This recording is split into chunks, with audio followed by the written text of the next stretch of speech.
মহরও নাই, আপনার কাছে স্ত্রীর মোটামুটি ডাল ভাতের ব্যবস্থা করার কোনো অ্যারেঞ্জমেন্টও নাই, ঢাল নাই, তরবারি কিছুই নাই, কিন্তু আপনি নিধিরাম সর্দার হইতে চাচ্ছেন, এই সুযোগ নাই।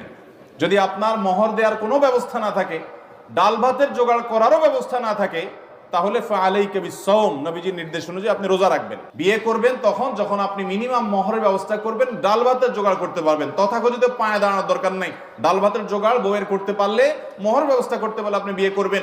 এরপরে যেটুকু টানাটানি আছে, আল্লাহর ওয়াদা আছে আপনাকে অভাব দূর করে দিবেন। কয়েকজন সালাফ, ওমর রাদিয়াল্লাহু আনহু সহ কয়েকজন সালাফ থেকে বর্ণিত হয়েছে, আজাবান লিমান তালাবাল গিনা মিন গায়রি নিকাহ, ওই ব্যক্তিকে দেখে আমার আশ্চর্য হয় যে ব্যক্তি সচ্ছলতা চায় অথচ বিয়ে করে না।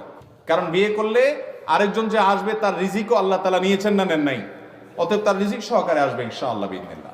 বিদায় এই হাদিসগুলো থেকে বোঝা যায় এবং আয়াত থেকে বোঝা যায় যে বিয়ে, এটার মাধ্যমে আল্লাহ রাব্বুল আলামিন মানুষের জীবনে বরকত দান করেন, বরকত নাজিল করেন।